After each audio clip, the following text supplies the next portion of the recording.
What's up, board game people? It's the start of another busy week for board games on crowdfunding. It's the launch week for the next chapter of Warhammer 40k, and overall, it's just a great week to be a gamer. Thank you to all my Patreons for making it possible to remain independent, unfiltered, and unfettered by the content rules of oh so many publishers. You all are the best. Live on crowdfunding now, we have Studium No Exit, with a little over a week remaining on Kickstarter and sitting pretty and funded. It looks like the Brutus Ward will be added to the Pledge Manager. Over on GameFound, Stalker has just under 2 weeks remaining, and while the funding has slowed a bit, the daily reveals keep coming and adding new and interesting content to the game. With just at 2 weeks remaining, we have Witchcraft. Witchcraft is more than funded, but the lack of updates and stretch goals sees funding remaining pretty flat through the slow period of the campaign. Next is Firefly, sitting with an impressive $1.5 million and still unlocking new cards to be added to the game. This is a tough call for someone who's never played it. Is it worth the back? Finally, we have Phantom Epoch, which funded incredibly quick and has been unlocking new adversaries and game tray inserts to make setup and storage even faster and more convenient than it already was. Fresh on crowdfunding this week, we have Escape from Project Reese, the second chapter in the Escape From series, and it's launched on Kickstarter this week. Okko Chronicles is also launched on Kickstarter and has already passed its funding with the first few stretch goals unlocked. Scarface 1920 Bloody Business will launch on GameFound shortly, looking to expand on the already well-received core game. Finally, Gloomhaven is launched over on BackerKit, and is already halfway to its funding goal. This one might be better left to pick up at retail though. We'll discuss later. Okay, now let's get to the news. The Pledge Manager for Company of Heroes 2nd Edition has been extended through June 30th. They're now asking you to complete a form linked in the update if you were overcharged for shipping. All 3D models have been sent to the manufacturer, and samples should be inbound soon. They're almost done with all the print files, and translations will be arranged shortly. A new update has escaped from Arkham Asylum, and they're introducing the Riddler in this one. Get ready to confuse and confound all those pesky guards and orderlies as you make for the exit. The Riddler should be an excellent support member for any group. They're also announcing a fully cooperative mode that might have been better announced during the campaign, but it should make quite a few players happy. The workers of UPS, one of the largest shipping companies in the US, are planning a total walkout and strike set for the end of July. A UPS strike could easily cause major delays for many of the projects backers in the US are waiting on. It goes much further than that though, potentially putting crippling pressure on USPS and FedEx and limiting supply of certain products normally shipped through UPS.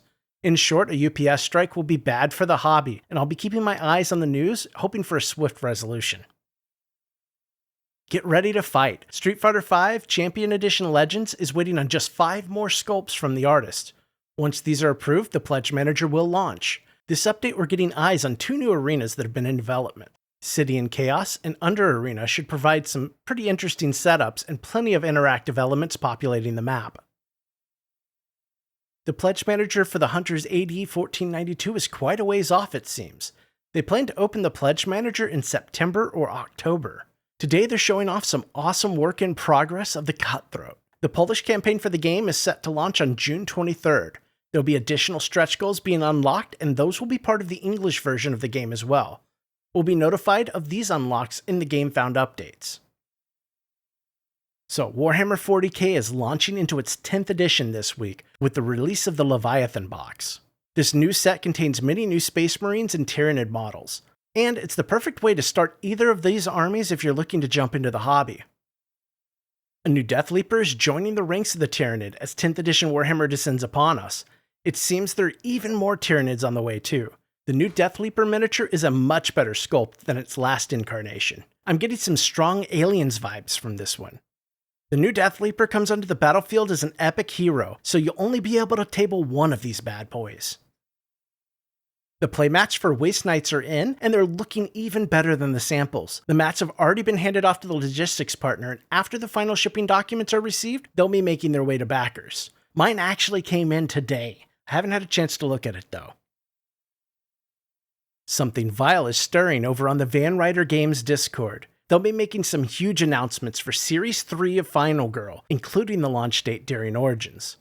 There's a link to join their Discord in the update if you want to be the first to hear the news. Otherwise, everything will be sent out through normal channels as well in due time. The pledge manager for Deep Madness is officially locked and my wallet is much lighter. Quite a bit of progress was achieved this month. Editing is done for all cards for the core game and a good chunk of the other cards as well. The rest will be completed shortly and then they'll move on to the rulebooks and Madness Reborn. Manufacturing is moving forward and hopefully they'll have some pictures of the glorious plastic in upcoming updates. They're currently predicting a small delay for the project.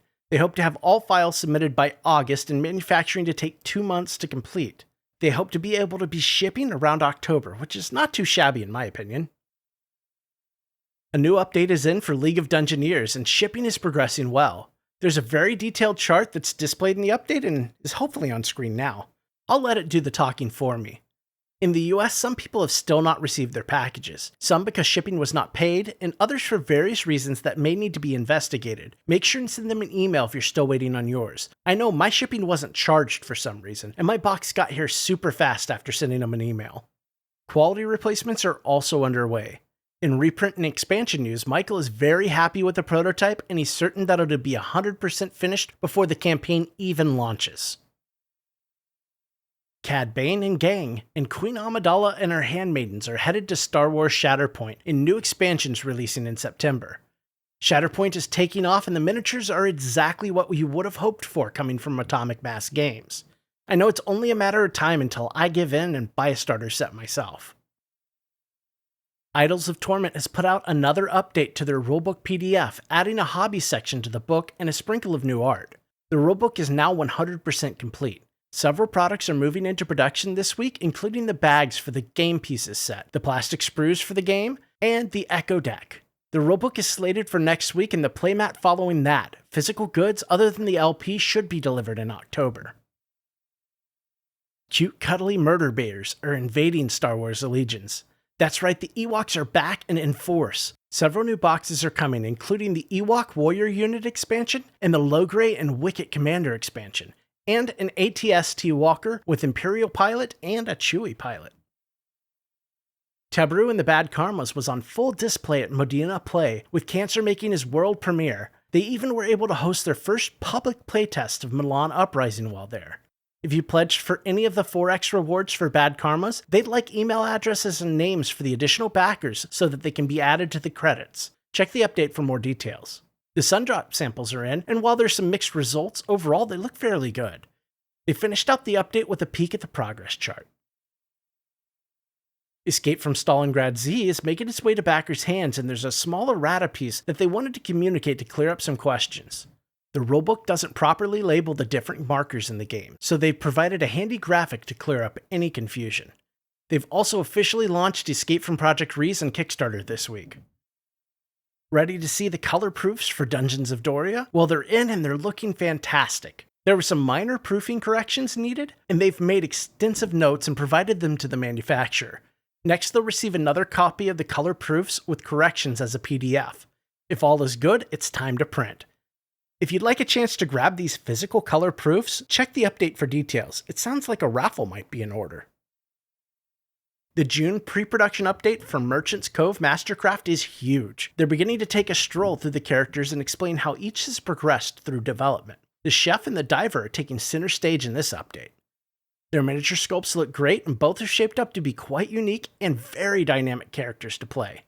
As of right now, mass production is scheduled to begin in October, with freight targeting January and delivery in March of 2024. The master copy of Heroes of the Shire is in printing now and should be headed to their eager hands very soon. They now have the arena mode as a demo in Tabletop Simulator, and a demo for the solo mode as well. Loads of new videos have been added to their YouTube channel, and they're even working on a website for the game. Okko Chronicles Cycle of the Earth's latest is taking a deep dive into Yuki Onna and the 3 scenarios surrounding her introduction to the game. Yuki Onna operates a bit differently than other Nemesis, as she cannot use equipment and instead has poisons and stuns her enemies. Once she's taken enough wounds, she breaks into 3 copies of herself and becomes much more mobile. Oh, and she has an army at her beck and call that she can summon at will.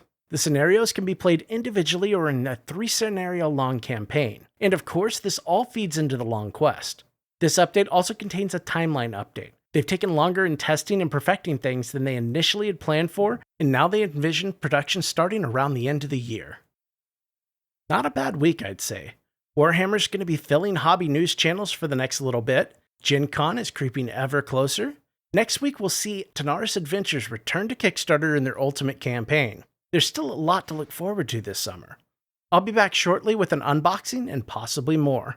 If you haven't already, please consider subscribing so you don't miss anything. It's free and it really helps out the channel.